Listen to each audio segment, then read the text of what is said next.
I think with the rapid changes that we are seeing happening, both with the decarbonization, with the digitalization, and also the geopolitical situations we are facing, I think on top of the list it would be actually to revisit your people and training strategy, and to see if there are new ways to build resilience and to train the workforce for what is ahead of us.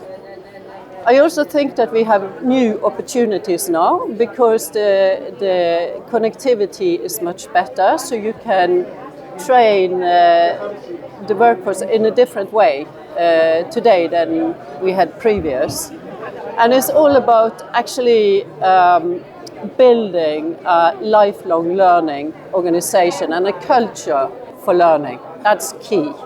I think that's how you will be meeting the challenges that we don't know about yet. We don't know what's ahead of us. So to constantly change, constantly be curious and train the workforce is important.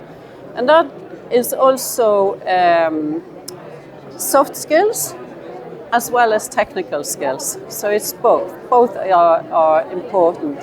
And now that AI is increasingly implemented, I think humans becomes utterly more important. So the training of your organization, the people that are going to work in this, is super important.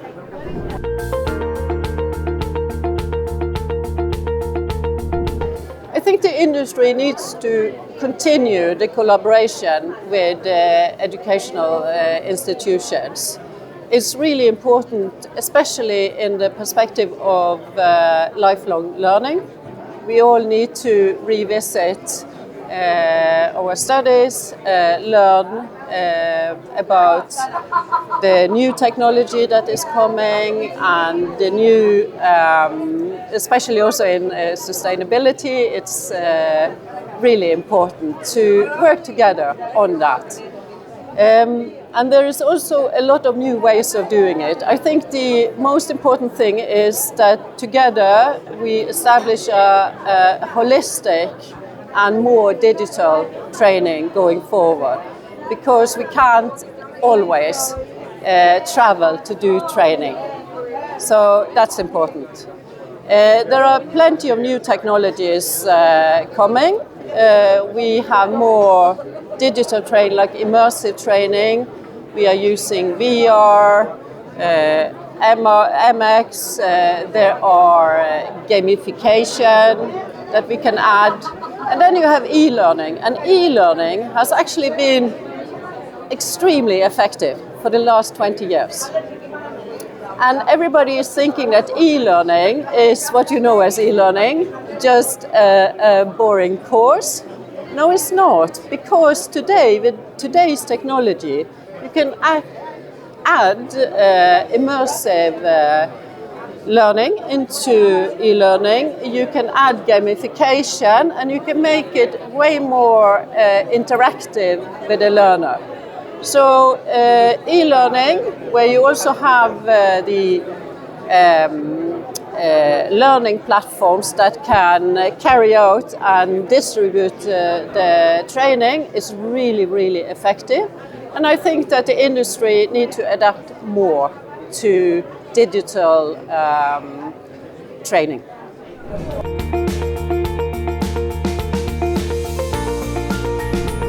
I think that going forward, you need to combine, so all education needs to include also the soft skills in their curriculum. So goes with competence matrices and training plans within the companies, that you can't only have focus on technical training, it's also about behavior and soft skills.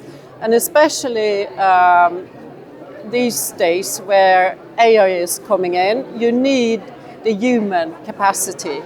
You need the creativity, you need critical thinking, and so on and so on. So it's important to also have competence matrices that also include these requirements, and that you also can follow this up with evidence and assessors and really a lot of training within the organization on this.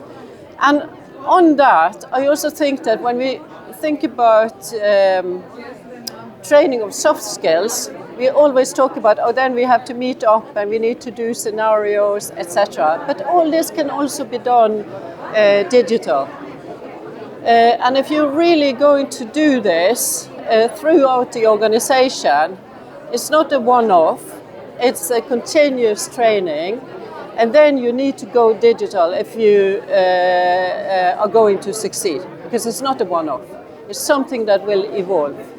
And we see that constantly, that also to learn in communities, that can also be done digital. In Mintra, we are working on community learning, social learning, and also increased learners' engagement in everything. And it's not only one-to-one, it can be groups and communities that can work and train together.